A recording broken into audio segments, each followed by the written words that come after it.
Enterprise TV, a tradition of truth.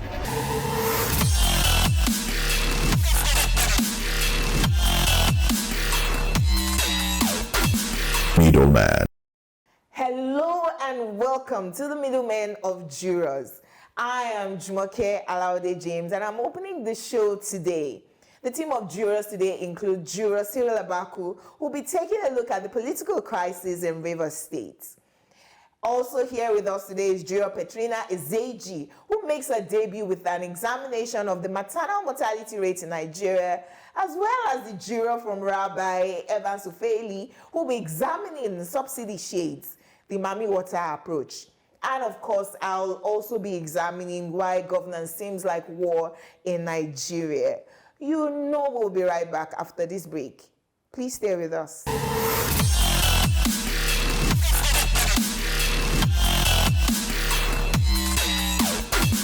Middleman.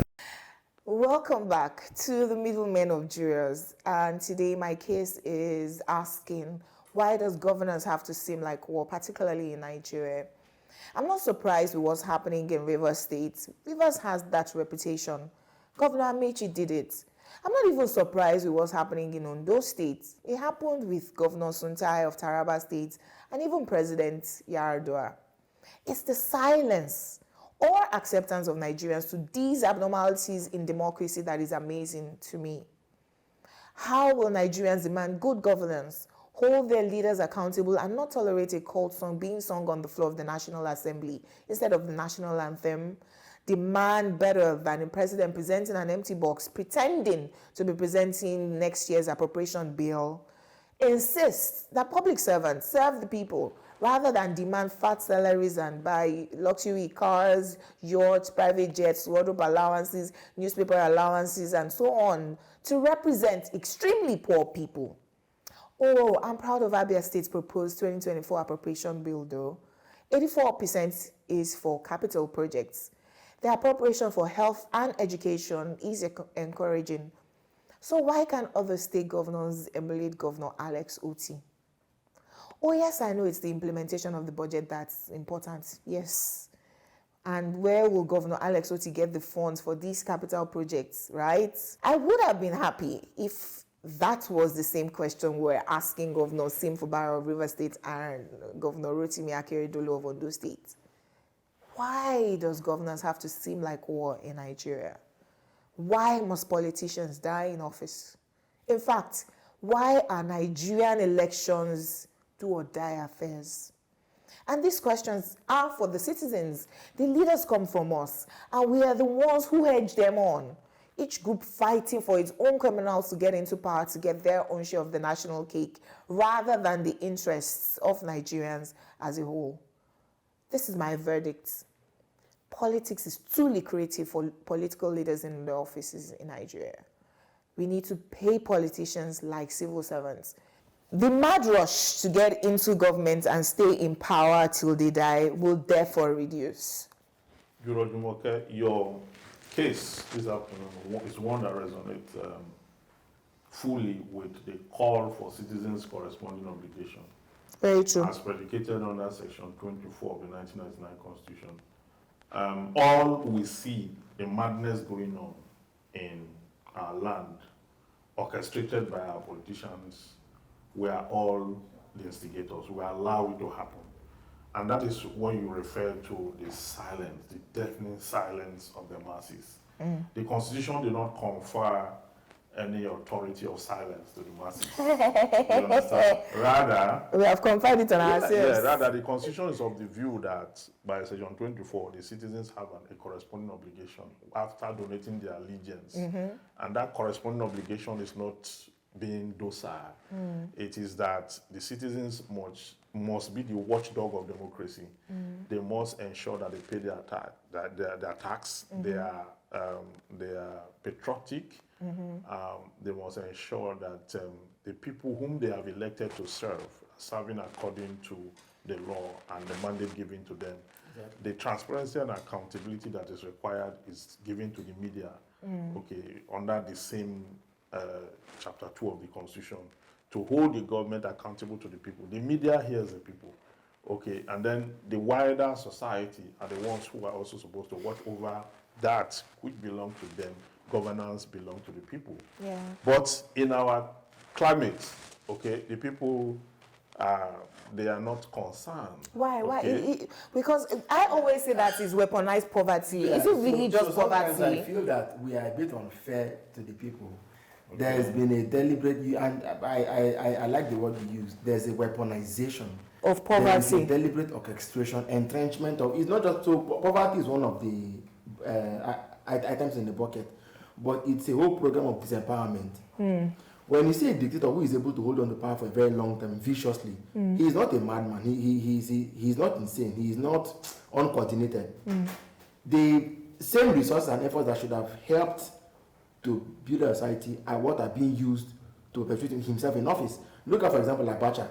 They wrote all kinds of decrees. Abacha wasn't writing those decrees. He had hired intellectuals, scholars, legal minds who were writing those things for him. Aguirre had his own. Gowon had his own. Babangida had his own. Men of highest learning who are for the highest bidder. So I think in the end, there's been a we've been programmed. But nonetheless, silence is not consent. Silence is criminal. Are you saying that? Yeah, because when you keep silent, Yes. what happens is that You perpetrate the dictators. yes, you are an accomplice. Yes. You have to be collaborating with the Yes. In law, will say silence is admission. Yes. Okay, so if you keep silence over what you are supposed to speak up, sometimes under the law, if somebody commits an offense, there are certain laws like that. In Lagos State, the issue of Rape. somebody rapes someone Yes. and you provide an accommodation to conceal justice, to harbor the person, you are an accomplice. Yes. If you witnessed it and you kept quiet and you refuse to report or to do what is of you, you are also an accomplice. That's believing that Yes. if you went to court, you will get Part of- there'll be judgment. No, there's judgment. Well, you see, when you say believing that when you go to court, I want you to take time out and visit the Special Offences Court in Lagos State. No, they are working perfectly. Don't say They are different because some are politicians. No. See, That agency is working. it's not. it's not the same the court. courts, It's yes. the same court, and that same Yes. court is what other courts do. But we cannot believe and agree here because of what we see Until in we the news. test the court. So what we see in the news and what we want to say. But the issue is this. Because The issue is those why. laws don't determine political elections. No, the political election, there have been no judgment that was against the law. They were all decided based on what is before the court. The public can go to heaven and We come to disagree. hell. Disagree. What they find before them is what they I say decide. we disagree. But the public want the courts We disagree. to send it to the arena of conflict. I say we disagree. It does not matter whether you agree or not. You know, that's failing. What is important? They are representing judiciary. So I do not What is expect you to say important? otherwise. No, I'm not representing judiciary. Two senators today who didn't contest their primaries. God bless you. Yeah, they call Supreme Court. What were the evidence before the court? So You have not been able to prove that now. You need to prove that.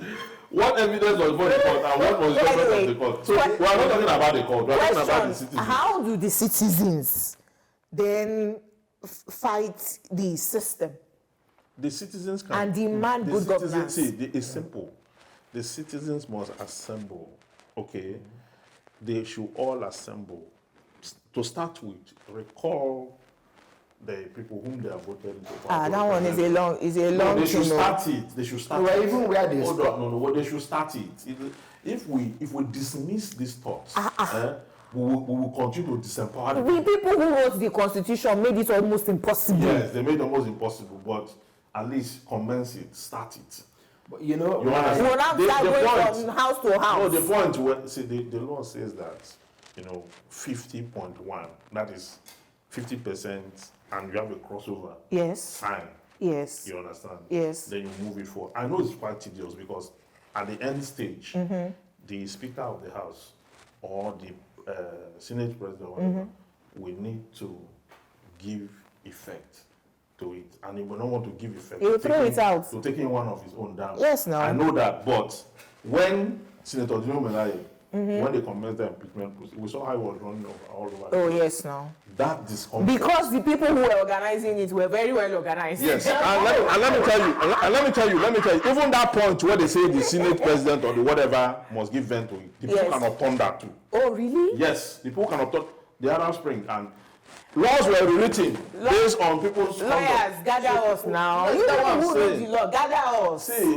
the will, the political will, okay, to stand and say enough is enough against injustice lies with the people. I agree. Look at the NSAS. The politicians were running up and down. They were Yes. hiding. They will Policemen never- stopped wearing uniform. They will never even let us gather like that again. So yeah, we need Out to, of fear. people need to create that avenue, that platform to Okay. ensure that these people are teleguided. Okay. Wherever they go to, you make sure that the whole place is occupied. Okay. By the time you occupy everywhere, something will give So you. that's the story we'll take out of it. Yes. When we come back, Petrina will be examining maternal and infant mortality rates in Nigeria. Please stay with us. We'll be right back.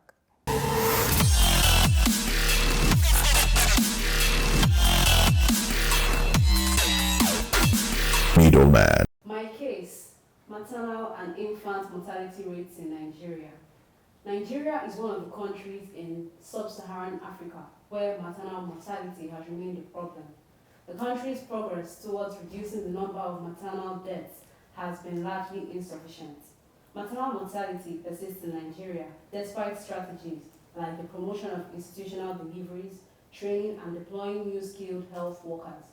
It is also among the top 6 countries in the world that contribute to more than 50% of all global maternal deaths.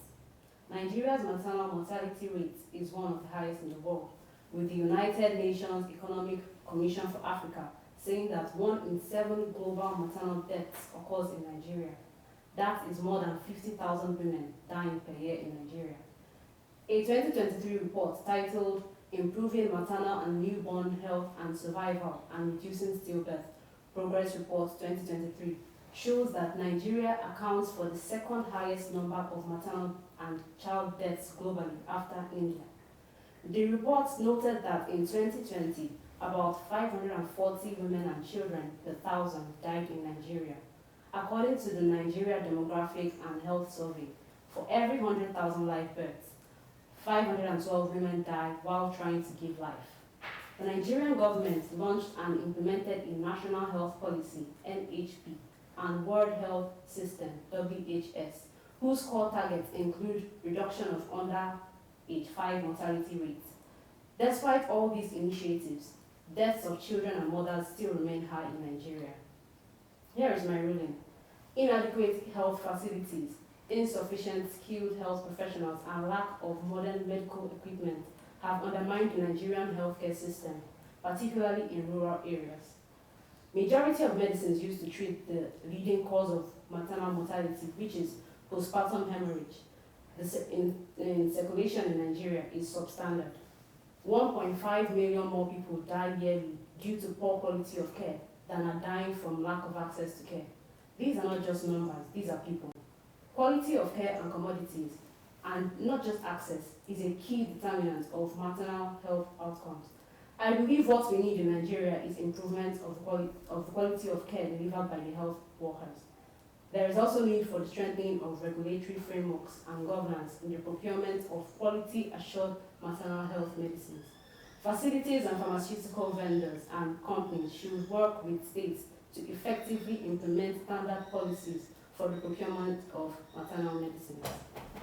I always say it, that in Nigeria, human lives have now turned to statistics. It's almost like they don't matter. We're used to hearing of killings, terrorist attacks, insecurity, deaths, to the extent that we're no longer surprised when people die. 512 people, human lives lost in every 100,000 just because a woman is trying to give life. And we make it seem like it's not a big deal. Again, I may understand that in 2020 there was lockdown globally. A lot of people were afraid to even go to the hospital. if you were on medication or you were a constant visitor to the hospital for whatever reasons, in 2020 you were reluctant to go, because of the virus. So 2020 figures we may explain away that people were staying away from hospitals, but that we still have such a high maternal and infant mortality rate is unexplainable. Yeah, we've never. And the major reason, Juros Evans, is because our politicians, rather than dedicate our budgets for health, for education, we will buy SUV for somebody's wife. We've never had it this high. Infants and Maternal mortality rate. The death, the figures we are seeing is unimaginable. 512, okay, out of 100,000 died trying to give life. That oxymoron is quite defeatist. Defeatist because this is by choice.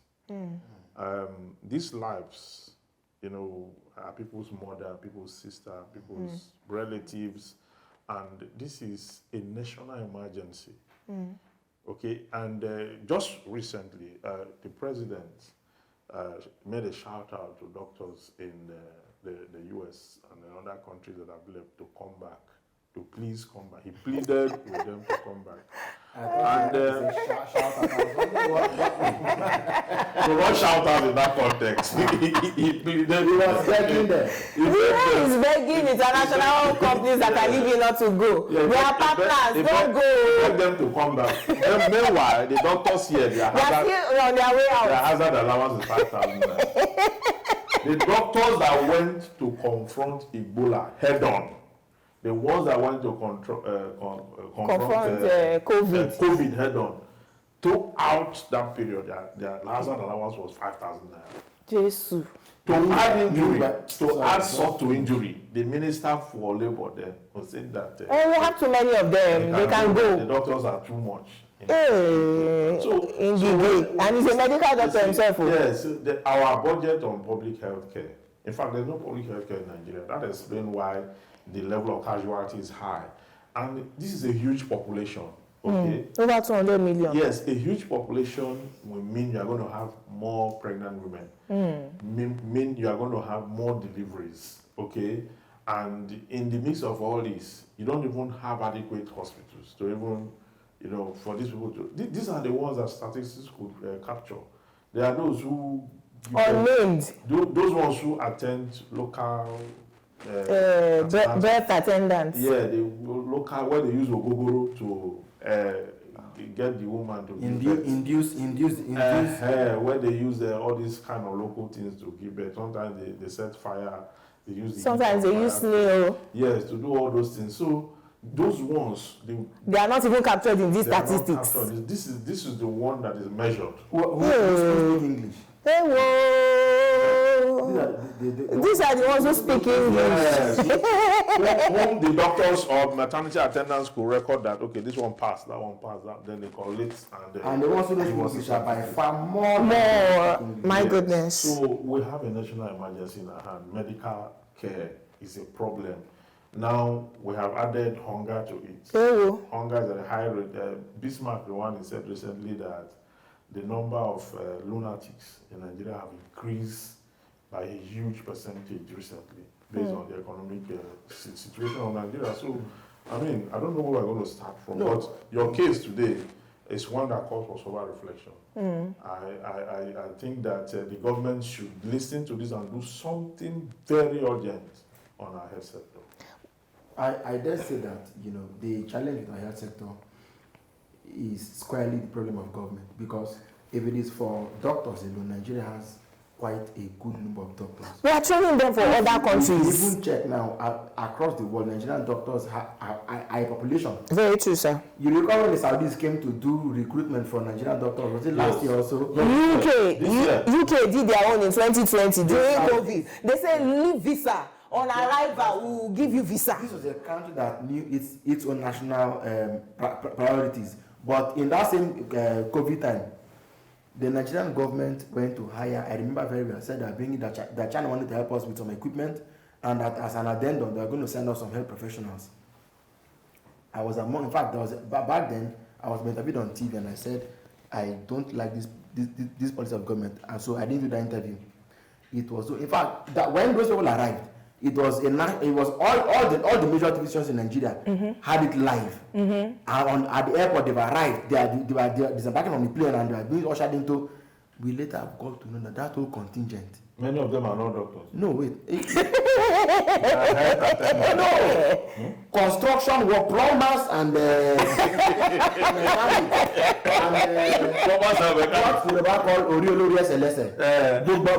just people on the road, people. Meanwhile, all divisions in Nigeria had it on national TV. The Chinese Central Delegation had come to arrive Nigeria. The lady that was being interviewed at the Saudi embassy said that the man who taught her medicine, a professor of medicine, 9 or 10 years, or 15 years prior, was queuing with her at the Saudi embassy to be tested to go to Saudi Arabia. When that story came out on national TV, the federal government quickly said that test, the Saudi government should stop it. But you see, they're in Australia, they're in Saudi Arabia, they're in the US. They're in the US, they are in the UK, they're in all kinds of places where. But this challenge, India also had it. And Pakistan. You see, my problem is when we start to compare Nigeria to India, whose population is 1.2, 1.3 billion. And we're about just... and we are 1/6 of their population. 1/6, yes. See, Jumake, at the time, the Indian government felt that it was an embarrassment for them to have their doctors practicing more in the UK than in India. So they brought up a policy. Do you know today if you want to do plastic surgery and all this, where do you go to? India. Even Nigerians are not going to India. Policy, yes. By policy. So it's by choice. Now, what has Nigeria got to offer the world in terms of medicine? Let me tell you, the first policy is to even give us 24 hours power. I know that one teaching, and it's a federal teaching hospital, when they want to do surgery, they invite Nigerians from abroad, doctors across borders. Those ones, they even go anywhere for free. They will invite them, say, we want to do open heart surgery. We will go and hire a generator for this amount of weeks. Then all the extremely poor people, just go and find family members to give you 2 million. So when we gather 50 of you, that's 100 million. We do this operation and everybody is like a social service. If you even just give us constant electricity, the companies that are running away, the GSK, the oil companies, all of them are running away, P&G, they will stay. They will stay because you have focus. Here we don't have any focus at all. So even if it is 24 hours, that is the government's policy to retaining both manpower and companies running away, at least this is a first step. We have to, this country have, that's what I'm saying. You see, the National Assembly will not invoke these ideas, okay? We're invoking these ideas here because we're concerned. Yes. Okay, so the citizens should cash on it. Cash on what we're saying here, implement this idea. They are social policies. Okay, if the National Assembly will not do that, let's skip them. Let's go to the agencies and share these ideas. If they don't listen to us, let's occupy the street.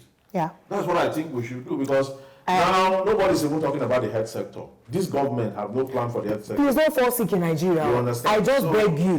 Do not fall sick in Nigeria. That all the big pharmaceutical companies are even living. That the drug used to buy at 7,000 before is now 47,000, 50,000. Yeah. Don't fall sick in Nigeria. About 34,000. Don't fall sick in Nigeria. I beg God. Before now. Now the exchange rate is playing a role on that because these things are important. The ones that are even packaged here, they are not manufactured here. Hey, well. They are not manufactured here. The companies here are just, they are here to package. 1,000, that is price increase by 1,000%. 1,000% because of that, the thoughtlessness of saying subsidy is gone. The havoc and incalculable damage that has caused this country is unmeasurable. We can't measure it. Okay? Wow. So it's now, you see, it will get to a point in this country where the citizens will have no choice than to occupy the streets. Yes, they will have no choice. And then it will be more difficult for the government to fix the problem. Because they will be looking for how to disperse you before they begin to think on what to do about the problem. So I believe that we should do something now. It will be Nigerian spring eventually. Up next, Barrister Evans Ufeli goes to Subsidy.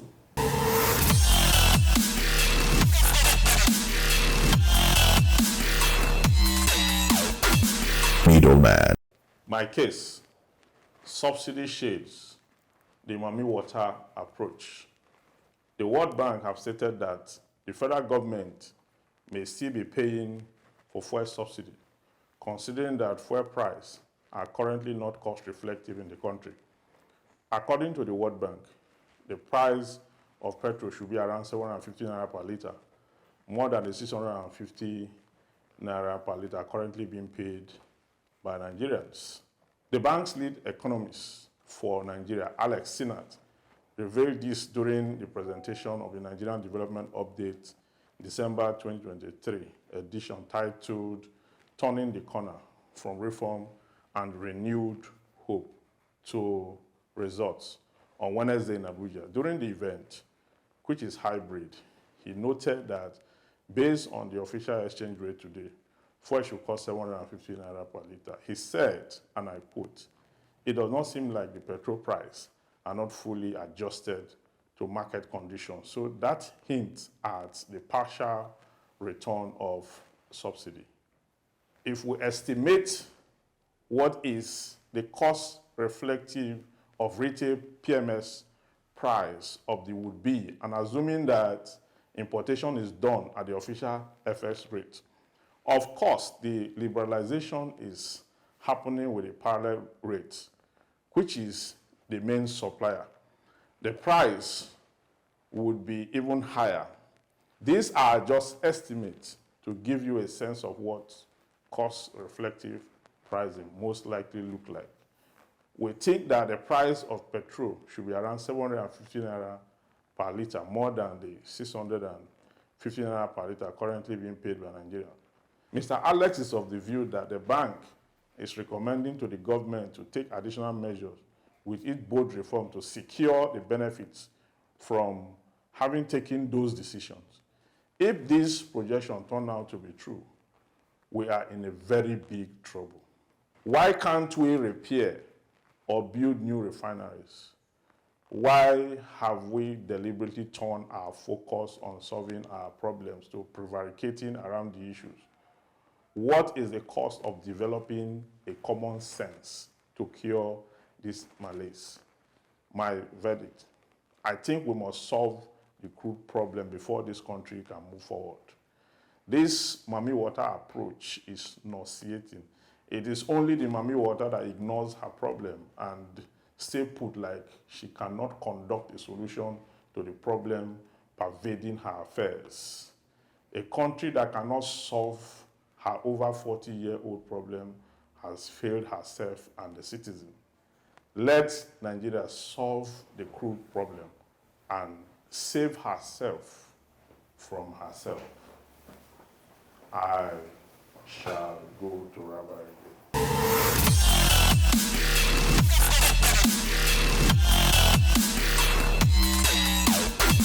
Middlemen.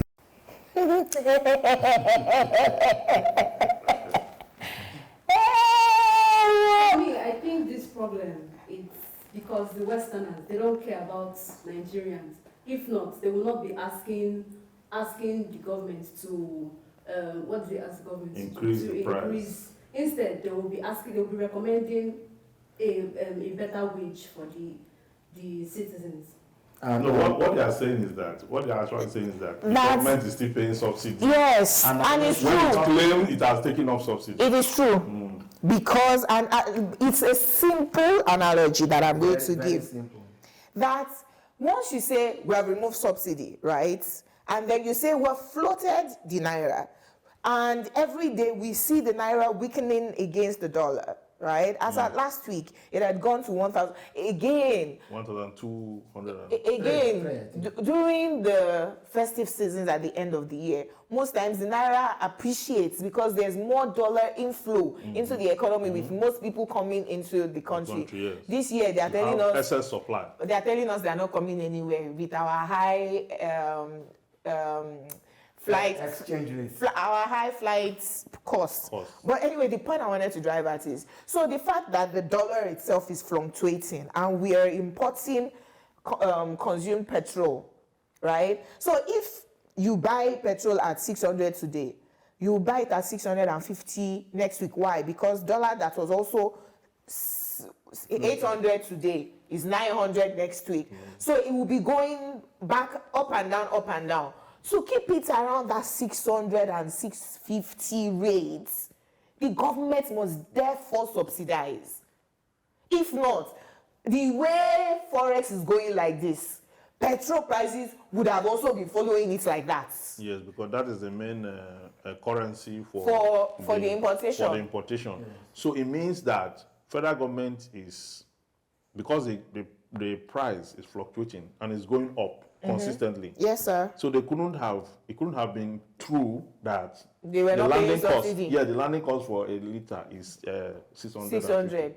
It couldn't have been possible. True. So that difference, because and today nobody is actually importing apart from NNPC. Yes. So it's easy because it's uniform. Yes. It's easy for NNPC to the federal subsidize. government to pay the differentials, and then so the World Bank they are aware already of what it takes to refine it from there and then transport it. So they are now saying, okay, why are you selling 650? Why are you selling it less than is landing? Why are you selling it? So it means that you have brought back subsidy. But you see, the worst part of it is that it is the foreigners that will tell us what is going on in our country. We don't even know. How will we know? So we are supposed to know. You know why? Ordinarily, the National Assembly ought to ask not even all the information. And again, there's the freedom of journalism.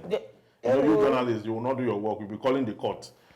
Through investigative journalism, you are supposed to. The journalists are supposed to tell us. You know, the journalists are supposed to tell us. The journalists to be dying for Nigeria for months. Okay, see, you have been saying it for months, but the courage to sustain that discourse wasn't there until the World Bank came to talk about it. All the papers now started carrying it. No. So how many newspapers? Daily Trust was the first to even break this story. Yes, Daily Trust. The Guardian followed, I think. So how sustained is that momentum? How sustained? Oga, let me tell you for free. One, hardly would you find a media house in Nigeria that is not owned by a politician. They form the propaganda. They are the gate setters. They determine what is newsworthy. Two, a journalist wants to survive first. Is weaponized poverty, where the journalist is running after the brown envelope. If you tell him publish, we say, Oga, how much? Thirdly, when the life of the journalist who says, I will not collect money, I am independent. Intimidated. If he does not run out, if he doesn't run out of Nigeria to Ghana, and I'm talking about that, I am very much investigative journalist. If he does not go to Ghana or Germany or Canada, they will kill him. Yes, he will be killed. I'm aware. So you are looking at us. We are looking at you also, lawyer. No, but the truth is that the profession is a calling. Yes, you journalists need to die for this profession. We need to die. Yes, you understand. So by that calling, not after Delegiwa died. Must we continue to die? No. The profession call for martyrdom. That's what it is. I'm telling you, except you are not don't want to tell a lot of them went into exile, even during military rule. Yes. But back to the matter on the table here. If a government that said it had taken subsidy off is now back paying subsidy, which I believe they paid, which I've been saying that they've been paying subsidy for they've been paying it. Yeah, they've been paying it. Without telling us that they are paying it. Who are they paying it to? Where is the money coming from? How much are they paying? We don't know. Where are they sourcing the money to pay from it? Isn't that corruption? Isn't that corruption? NNPC PSC. Should we call it subsidy or we should call it corruption? The government have floated the naira so that took up subsidy and floated the naira, but will not make dollar available to people to do business with. You say banks should go to airports and open bureau de change, and yet you cannot give them dollar to do the business with. So when you hold the dollar, automatically. Are they holding or they don't have it? No, they are holding. No, they are holding. They are holding the dollar. They are holding. They are holding. Serious holding is going on. They are holding the dollar. CBN. Serious holding. Can you tell me that there's no arbitrage? Can you tell me that there's no round tripping? Where is no, there's round tripping. Good. So would you not say that? No, my question about holding is there's round tripping in that when we do sell crude oil, right, we make dollars. And so some people in the cabal, they are the ones that will now say Cyril, how much do you need? I have $1,000. Yes, there's round tripping. And pharmacy there. No, but why I ask the question of hoarding is, do you have enough? You are round tripping the ones you have, but what the economy needs, because we're importing everything, we're carbonation. The amount of dollars that we need is not the amount of dollars we're earning from selling crude oil. Yes, not. That's the point I'm asking about. Do we even have enough, or are we hoarding? The ones we have, I know that they are selling it. We don't have enough, but the little we have is hoarded. Okay. That's the truth, because it's clear. You cannot run an economy like this. You understand? You can't. Okay, why is it that we don't have uniform rates? I went to the UK. I had all the people. I thought I was in Nigeria. I went and asked here how much. I went and asked how much. You know what they did? They just showed me the screen. Everything on the screen. Uniform. So there's no rates now. We have CBN rates. No, wait. No, we have Emefiele. Whatever it was. He has boxed Aboki FX to the ground. But Aboki FX, not Aboki FX. See, you put it in my mouth. I wanted to say, I wasn't going to talk about FX. That the reason we have different rates is you do not have enough. So you have Juro Evans coming into the country with his own dollars, and then he goes into the black market, and then you have the official rates at a different rate, which some particular products. It's 700 or something. I said it's 700. No, it was up to 700. But when you you're only using that. 1,002. You're only using the official rate for a few products, because when the last administration wanted to curb importation of particularly agricultural products, they said, no, we cannot be importing cassava, we cannot be importing beans. So take all of this off the list. So when you are seeking forex, don't come and seek forex and say that I'm doing business importing things that we can produce in Nigeria. Again, remember that we're importing a lot of these things because they are cheaper to import than to manufacture, just because of lack of electricity here. Is it really cheaper? Is it really cheaper? If we fix our critical infrastructure, is it really cheaper to import? That's the truth. If we fix the quality of also, by the time you go to Thailand, you go and buy rice that they've kept in a silo for 10 years. You say if we fix, those rice are expired. Oga, they are dumping it on you. And you are paying very high to buy it. You are saying if we fix, unless and until we fix, it is cheaper to import a lot of products. Because just putting on your diesel generator for 10 hours a day for a month is why it is cheaper to import toothpick than cut a tree here and use wood soil using electricity. Yeah, because the what you are spending on cost of production is very high. Before you talk about running costs, that's and it. Every other thing, by the time you put it on a unit of your produce, you'll be having a higher price. So that's why we import. That will embrace that importation, but we cannot continue like that.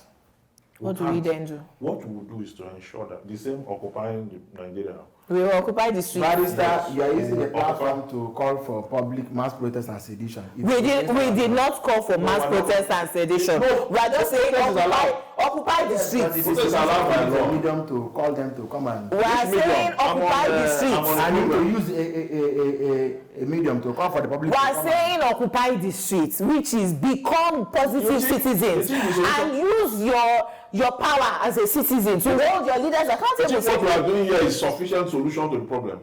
The problem have outgrown this program. The problem we have is bigger than this set. You understand? So that is why on this set we will say, as long as the protest is peaceful, it will be. You understand? It is allowed by law. There is nowhere in the Constitution where it is stated that you cannot use your platform to call for peaceful protests. In this case, we don't even need police, what do you call it? Approval or permission. You understand? But I'm saying that the only way we can solve it, in fact, even the policemen listening to me, they need the protest more than we. God bless you, sir. We need better than the police. God bless you. If we are talking about protest, they should be talking about war. Oh. Because they are the ones bearing the brunt of this decadence. God bless you. So Siri goes to Rivers State. Stay tuned.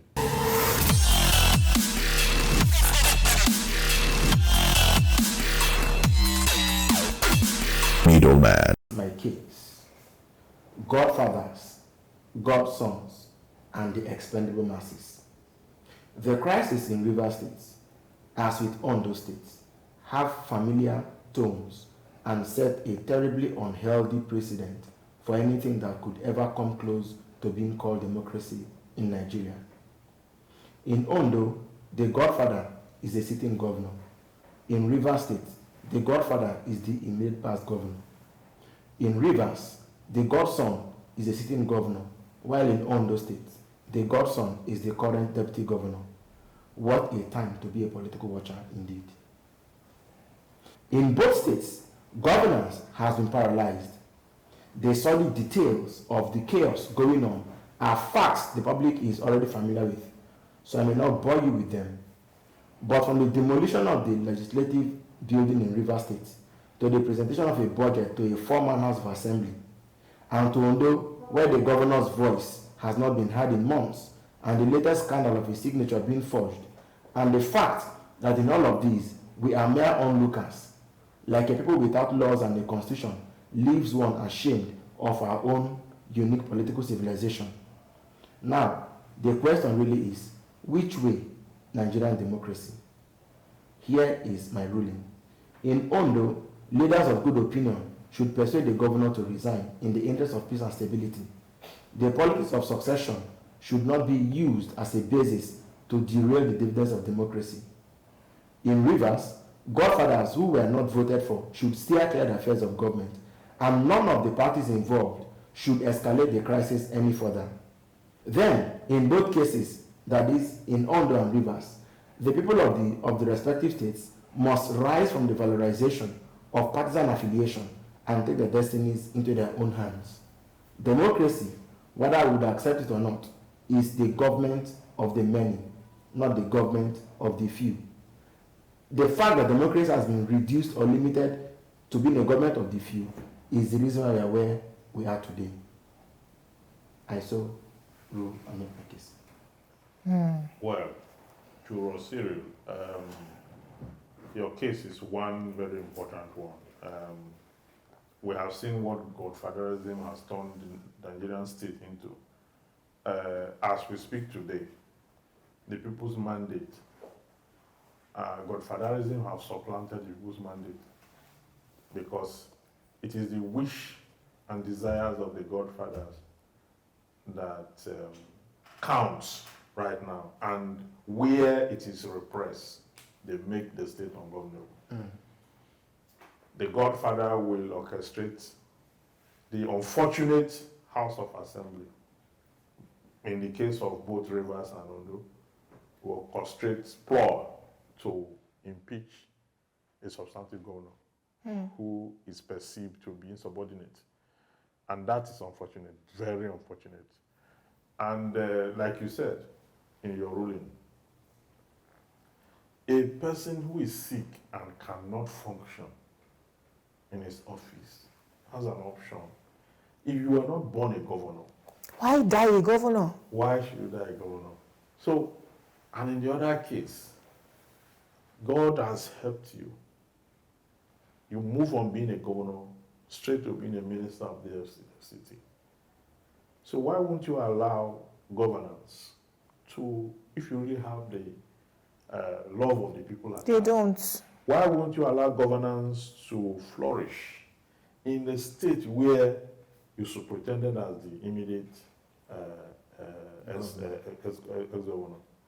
So this calls for a lot of plea to our politicians to leave democracy, let democracy flourish. Because the standard was setting. I wonder 20 years from now, the kind of story we'll be reading in our government textbooks, and in our history textbook, and our civic education textbook. You know, we were actually fortunate. we that were born in the 80s and 70s. Social studies. Yes, what we read there was about Nnamdi Azikiwe, was about Antonio Naharo, Akintola, and the rest of them, and the political power play that it was not vindictive. Godfatherism was, I don't think there's really godfatherism, maybe except in a few cases. But the focus was about political philosophy and the growth of a nation. It's about the interests of the people. Evans. You understand? But today, what we have is a far cry from democracy. What makes the politics of then different from the politics of now is the philosophy that you spoke about. Incidentally, my case today is very similar to the case of juror Cyril Obaku. And I am mostly surprised by the people. I didn't want to talk about the politicians, because if we talk about the politicians, Governor Wike was a minister of education when Governor Amechi was governor. And Wike, wanting to be governor, was using the federal might to fight his own godfather at the time. Now, we saw what happened during the presidential and state elections in Rivers State. How he was everywhere. You have planted your people to the extent of even telling us that can anybody in the Rivers State House of Assembly say that they bought their forms? Okay, now, Godfather, you have put your people there.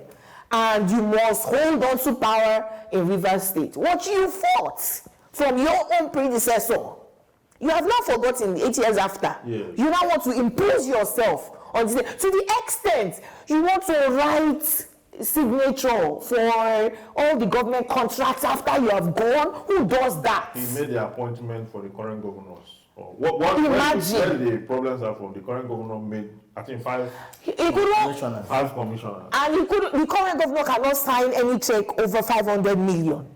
Who's that? What are you, a figurehead? That the former, your predecessor wants to detain. He's now. It's not only Rivers State. He ought to. You know the funny thing. Yes. Wike is now governor of Abuja. Yes. This Ondo's case. You know that the deputy governor was not allowed to sign check before now. He was not allowed. What caused the problem? What are the people doing? He signed off certain amount of money to buy cars. Bulletproof car. That's where the problem started from. And the next thing was the House of Assembly congregating to impeach him. Under whose command? Ours is a unique democracy. Who was he buying bulletproof cars for? Your people say if are living in abject poverty, you are using your money to buy bulletproof cars. The money said that was used was allegedly the money for palliative. Can you imagine? By the federal government. That's what they said. Yeah, So 2 wrongs have made a right in their case. So again, the governor himself is sick. He's in between Germany and Ibadan. When we analyze these things, we analyze it to look like we are 14 Wike now or 14 Akeredolu. But the truth is that even the person, the substantive governor, that we are trying to side over sympathetic towards, Is also a part of will not deliver dividend of democracy, whether or not they are fighting him or not. I agree. Because, I mean, if the deputy governor of Ondo is fighting his principal just because I want to buy bulletproof cars, why can I not buy it? Is that the priority? Is that priority? So when we talk these things, we will make it look like, okay, the godfather should stop all this. But at the same time, the godson is waiting. He's being groomed by the godfather to accomplish the same thing. No, but I'm saying that's what happened with Governor Wike. What he fought against with Governor Amechi is exactly what he's doing to Governor Simtobara. That is what has happened to So him. anyway, unless and until the grass, that is we the masses, say that we have had enough of you, the elephants fighting on top of us, they continue to trample over us. That even when the elephant romance. It's true. So whichever we look at it, is the masses that will suffer, and it's unfortunate to say that we dump everything on the masses. Oh well, this is where we drop anchor today on today's episode of the Middlemen. We've had quite a feisty, engaging, interactive, and at the risk of saying boisterous session today. Of course, this is saying big thanks to the juror from Rabbi, Barrister Evans Ofeli, for being here on the show today. Of course, I also would like to single out for special recognition Petrina Ezeji, who made her debut on the show today. Petrina is now part of the enterprise. Power to the women. Of course. And the big lady in the house today, Ola Jumoke Alawade James. Jumoke, thanks for coming today. Thank you. It was my honor to be here. And I do hope that you will act the role of mother by making sure that Christmas does not just pass by. All right, then once again, that's our offering for you today. Do like our page and subscribe to our channel on YouTube, Enterprise TV 7. And the same thing goes for all our platforms on Facebook, Twitter, and Instagram. Thanks for watching. Stay blessed.